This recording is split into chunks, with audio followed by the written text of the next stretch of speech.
I will give one shiny inspiration to whoever does the recap, so I don't have to. That's too much pressure. I'll volunteer if Leg Day doesn't want it for political reasons. Political reasons. Oh, I could give it a go. Why not? Go I haven't for done one of these it. before. Today on IOTH Academy, Garnet went on a date, and we were all very excited. However, other characters wondered if Garnet could really morally go on a date when she appears to be betrothed. There is some confusion about that due to some weird signals sent between the pair. It remains up in the air. Meanwhile, Mantra royally up with Sventisco.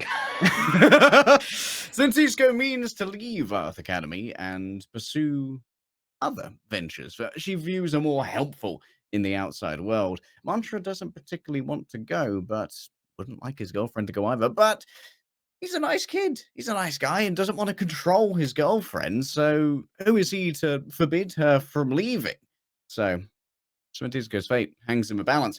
After that, we met Cryus, who seems to have fulfilled some manner of bargain with the group of fairies, and is now meaning on leaving Tarsamore Hall after feeling like he was betrayed by Athalor in a previous encounter in the cafeteria, and apparently over Garnet, which she dealt with very nicely. Garnet went over to Cryus's room, told his roommate that Cryus can indeed keep a hat that he was previously given from IOTH's office, and Cryus was also given a robe from IOTH's office that was looted about probably 50 episodes ago. After that, we discussed how to rescue the Sage from her extraplanar imprisonment by both the people of Underwood and the Herald.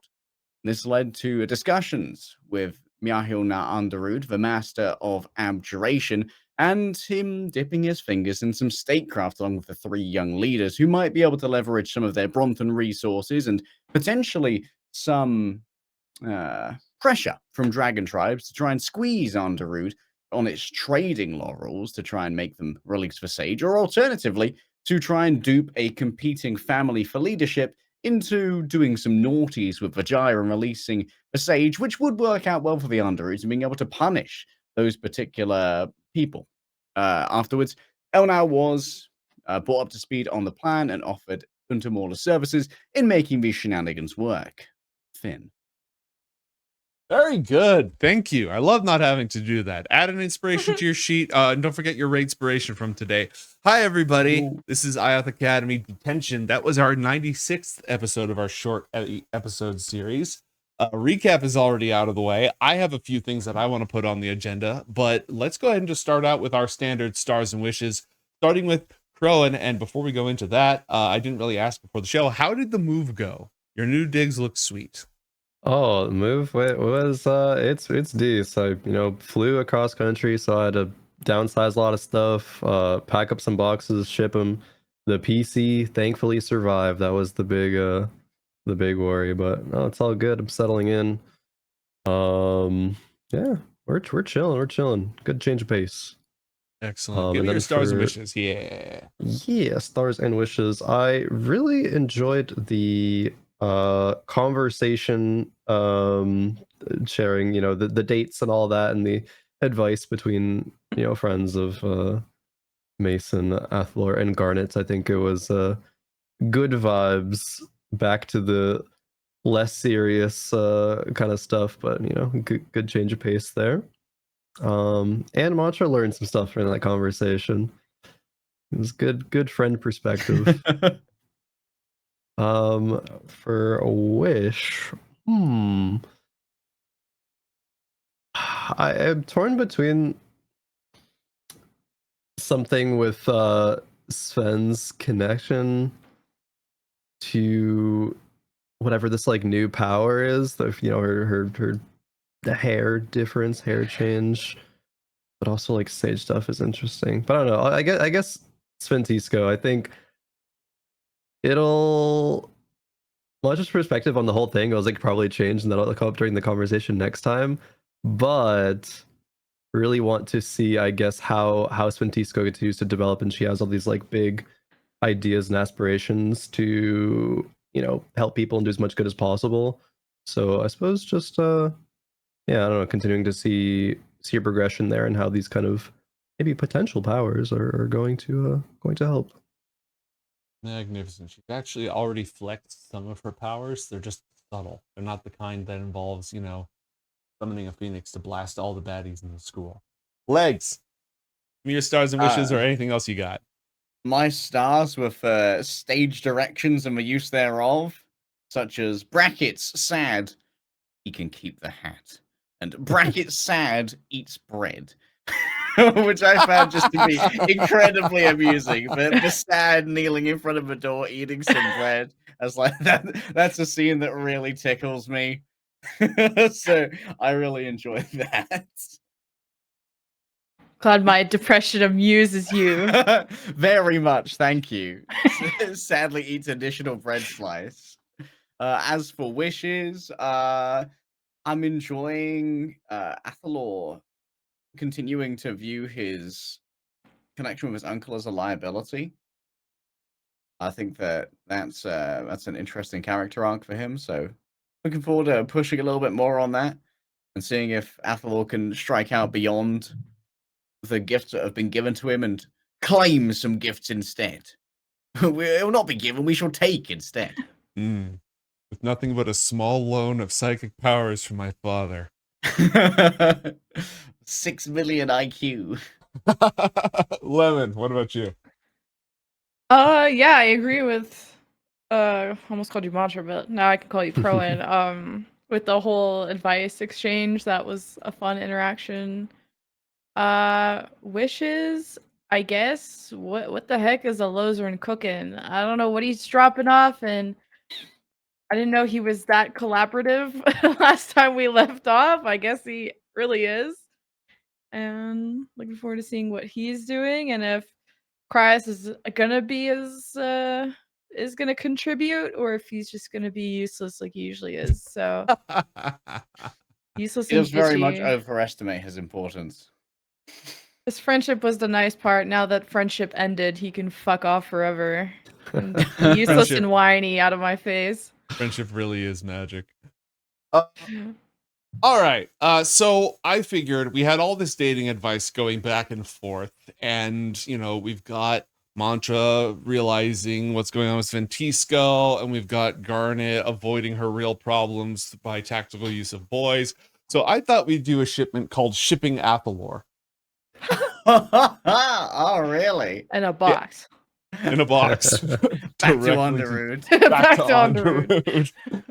So I want to hear who you think, each of you, who you think would be like the perfect or like the actual best match for Athalor, and who you think your funniest match for Athalor would be. And I'm going to start, and I'm not going to say anything because I am cooking. So I can't give away my answers. I simply cannot. I will say I dropped hints in today's episode. But Crowan or Lemon, or Legs, who wants to go first? Again, actual best match and funniest match. I'm tinking. I'm cooking. I could see like a long term, like many episodes, like into adulthood type of situation that like Ariana comes back and you guys like reconnect, and that ends up being the best one because you guys like hit it off really well, and then like had the whole gala thing, which was like this innocent thing, and now like you guys just had a lot in common as characters. So that one would be cute. Oh, the funniest one for sure would be for Athalor to swipe in and steal one of Garnet's potential love interests. Just What the fuck? That would actually be so. Cyrus? You're gonna convert Pevov? You're like, he's so weak and twinky. He's a weenie, and he's mine. He's my wiener. I imagine like Garnet's like telling all these stories about these love interests, and Athalor's like, oh, you're kind of right. You're kind of What the fuck? you got a point here. And then it's one of them up. Zephyrus It's like, hey. in your ear, turning you against Pevom so he can swoop in. Yeah. Funniest for me, dude. What if you and Kryos just end up like Like he's Dude, just madly in love with you, but in like a I want to be him. Goes from I want to be him to I want to be in him like type of like arc. Like, Yeah, I in feel like adulthood. So- so- That's implied. That's implied. Mhm. yeah, okay. I'll just make sure. I do think there's substance there, 'cause I think the essence of any chemistry is incredibly different backgrounds and experiences. And that's very much the case with Athalor and Cryas, with Athalor being very privileged like Garnet, and Cryas coming from essentially the mud huts with with Alex in the poor regions, and having to like become incredibly smart to become a wizard rather than like having it gifted over via an uncle. So I do think that there's like a huge basis for chemistry there, especially with Athalor kind of realizing like, oh, I don't have to be an arsehole to this guy for people to think that I'm worth being around. Which was a big personal development for Athalor. As for funniest, that is a fantastic question. Mhm. I do think the funniest would be stealing one of yours, to be honest. Fuck off. It'd be too good. Especially with but- Athalor and Sventisco having like no previous chemistry at all. They would be terrible together. It'd be the weirdest like best friend triangle of just you guys sharing a girl, some kind of Eskimo brothers situation. Yeah, I feel like the other option is for like Athalor to get with like a real bad girl, you know? Mm. Is that like Renobi? It's like that was Ariana's bad girl, right? Yeah, we've got like Renobi, we've got Antioch, we've got the tiefling that Knight made. Lex. Like yeah. So- like one of the proper baddies, because Athalor's like, while he has done some fucked up shit, it was more of like as part of the group rather than just he's fairly straight laced by himself. So I Mhm. think that being with a bad girl would be funny for Athalor. One I of them could see pulls the- Athalor making like an accidental Fae promise and just like having to promise himself to like some Fae chick and having to be in love with her or marry her for some fucking Fae promise reason. I think the like realistic one, at least like for my headcanon, would be like someone that Athalor's like in extracurriculars with, like someone from like Dueling Club or something like that. I don't Beats know the who's shit out in of there, him. but yeah, I'm so in love with you. it's like in the background kind of thing. They've been like, you know, trading alongside each other for like, you know, all these years or Someone from whatever, Muscle however long Sports. Athalor's doing that. Yeah. I really thought that she was just stepping on me normally, but now I understand. Steps on you. Flash steps on you with Riz. The Riz step. Oh man. Yeah, Oh man. I might have been a little bit heavy-handed on Athalor missing Ariana during the couples talk today. So I was just like, oh, sad. sad. Yeah. You said that my face dropped. I was like, oh, fuck. R.I.P. The big logistical challenge to getting Ariana back in the story is our inability to do things in single episodes. We could be Yes. like, Necra, can we get you back for like, I promise, just one episode, in and Just out, one, quick bro. 3 Just one, hours, bro. just one, bro, please, bro, just go ghost Please, this one bro, time, just one bro. episode, bro. just play Ariana. My Diamond Jubilee, bro. I mean, because that door absolutely hasn't closed. We haven't like gotten there yet, right? Mhm. Speaking of which, I appreciate all of you cooperating with me to move the timeline along. We actually got through like 2 days today. That's crazy. First You know, time. it has been, let's see, it's day 134. The third miracle was day 105. It has been 29 days since the Dark Academy started and since Alexander escaped. No, that was a different night, right? Was that? Yeah, it was a different night. No, that was that night. He stole the, yeah. It's been 29 days since Zalar's Day and the book and the third miracle and Quan vanishing and the Dark Academy. All this has happened in a month. So I am That's crazy, actually. school do be like that. So I'm grateful for the opportunity for us to move along bit by bit. So I am working on a thing. I don't remember if I've mentioned it, but I am getting additional brains to help me with running Ooh. the rest of the world. Nice. Oh. Yeah. I've had an idea. So I have two possible main ideas for sequels, what we do next after this. And I've talked to you about them at least a little bit. One of them is the Irelek campaign that takes place on the other side of the world, I think like hundreds of years later, a while later. And it's some big story elements that we've sown the seeds for in this campaign would bear fruit there.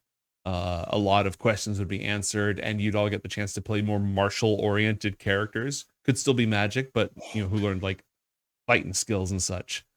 The other possibility is the grown-up, IOTH Academy. We're grown-ups now. War of the Sun, which involves like you're all sort of taking these bigger roles in the world and the consequences thereof. And to that end, I am plugging additional brain power into those outside forces. As I've had so much fun having a guest villain for Coriander Society that having other people scheming is super helpful. Now they're not playing the parts of any NPCs that you know. It's not like but third parties out there whose choices could impact what's going on in the world around the academy. I'm starting to pick at that, but I'm going to leave those people anonymous because it's more fun that way. Is this like the culmination of like Torn Lands? Like looking Yeah. at the collaborative RP space? Yeah, Torn Lands didn't go through for a lot of reasons. So I've and some of that was my own ambition and just biting off more than I could chew, just spin up this entirely new project. Some of it was the Kickstarter eating it. So instead of launching an entirely new project, why don't I do something that already exists, and instead of adding more work, helps me be more creative and diabolical without directly taking center stage away from the heroes of our story, which is you folks. That's still cooking, but it's cooking faster and faster, and I'm very excited for it. Okay, just for random conversation, since we're in detention, do you ever, for all of us, like take elements from your D&D campaigns and just like use them as like namesakes or themes for the other video games you play? Like, Yeah. because I assume that like Garnet's Baldur's Gate 3 character or Lemon's Baldur's Gate 3 character is kind of like Garnet. Yeah, I always name all my people Garnet. I'm doing I made an Alex in Baldur's Gate 3 as well. So. Is that your evil playthrough or no? It is another one of my evil playthroughs. Yes. One of them. How evil is evil? Do you have like your absolute bastard full evil and then your like semi-bastard playthroughs? How do you divide that up? Yeah, it's kind of just like, oh, this choice sounds fun in this moment, and then one's like, oh no, this is the evil one. I will go on my way to do the evil thing. Yeah, there's different levels of evil. Yeah, when I did my Mass Effect Renegade run through, I couldn't be a full cold-hearted bastard. Like Morden, I couldn't backstab Morden and stuff like that. So instead of playing as like I'm just a complete asshole, it was more, instead of being the Boy Scout, I was these are my people, and if you fuck with them, I will fuck with you. So like super nice to this character and saved their entire and took all the Paragon choices because I like them, but then that person's an asshole, so I don't feel bad about taking all the Renegade options on them. It gave it more nuance, which I liked. I did a Mountain Blades 2 campaign as the faction of IOTH. Fuck you! Fuck you! My current playthrough of Warband, I'm Archon Amalek of Ithgos. The example I was going to use. Wait, are you also basing yourself out of the north and then working your way down? Yes! Holy shit. I thought today was my turn with the brain cell. I made a badass warrior woman after like you talked about that like far off someone staring on her. I was like, you know what? Yeah, that's gonna be a basis for my Mountain Blade campaign. Oh my god. Amalek is one of the coolest characters who has like not appeared in the campaign at all. I'm super excited for her. I imagine that eventually you're going to do a happy-go-lucky one as the City of Cryos smile, but maybe that would reveal too much of what the City of Cryos is. Well, that depends entirely on what the City of Cryos becomes. True. That again, That's still up in the air. Are you with it or against it? Exactly. I'm Exactly. so curious. Like there's certain canon events, right? To use the Spider-Verse terminology, there are certain canon events that I have to protect to avoid a rift in the space-time continuum. But I am trying my damnedest to be as flexible as possible outside of those things.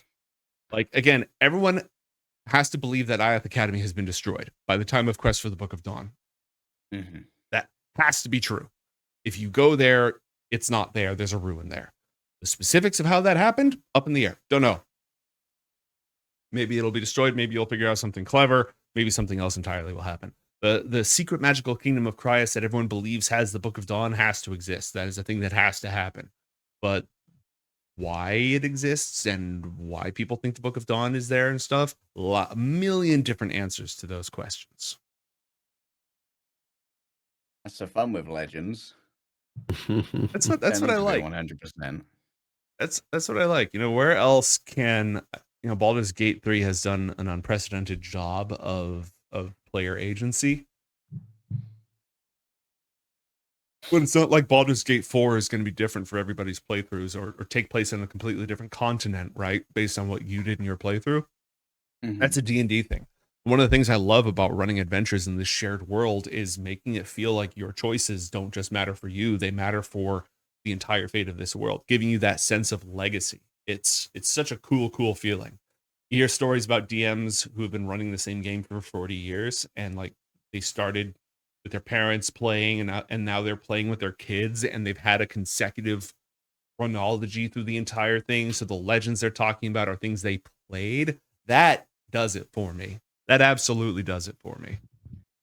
Your home campaign was set in Baldur's Gate, right? Descent into Avernus is a Baldur's Gate campaign? Yeah. It's a prequel to Baldur's Gate 3. There's all sorts of mentions of the events of that campaign in Baldur's Gate 3. Like Zariel is the big bad of Descent into Avernus. There are tiefling refugees. Elturel was sucked into hell, and in Baldur's Gate 3, it made it back. You find soul coins lying around. There are a ton of lore tie-ins. There is a moment that blew my mind, and I don't want to give spoilers away, but it has to do with Duke Stelmane, because that crap is in it's in Descent into Avernus. It's just not fully explained. And so seeing a cut scene where a character talked about their connection with Duke Stelmane made my head explode. I hope no matter what sequel we do, we get to do some city RP. I love cities. Yeah. Act 3 is my favorite of Baldur's Gate just because I love the city setting. Absolutely. Well, you know, the nice thing is, one, yes, there will be city stuff. And two, if we move right into War of the Sun, like you're going to be in Onderud, you're going to be in Brontha, you're probably going to be other places too. Like the world is going to there's a big world. There's a lot out there. The lands of Arik and the other dragon tribes, the other Alfar refuges. There's a bunch of different priest kingdoms that barely get any screen time. So there's a lot of city out there. And then Irelek, if we do that one, when we do that one, because we could still do that one, you know, in 6 years or whatever. But that one, yeah, no matter what we do, there will be urban stuff. You just want a field trip with Garnet over to Brontha. We got to slip out of a palace. Go do some House of a Dragon. Like here's the real city kid shit. Do the entire Aladdin montage. Anybody got anything else popping up at the top of their heads? Cool. Then I'm good to go ahead and wrap it up here. I got to do the shipping Athalor bit, so I'm satisfied. Thanks we'll again. Check in every week. Exactly. The Athalor romance update. Thanks to all of you as always for your time and talent. Thank you to chat. Be sure to check us out on YouTube to see our past episodes, and we will see you next time.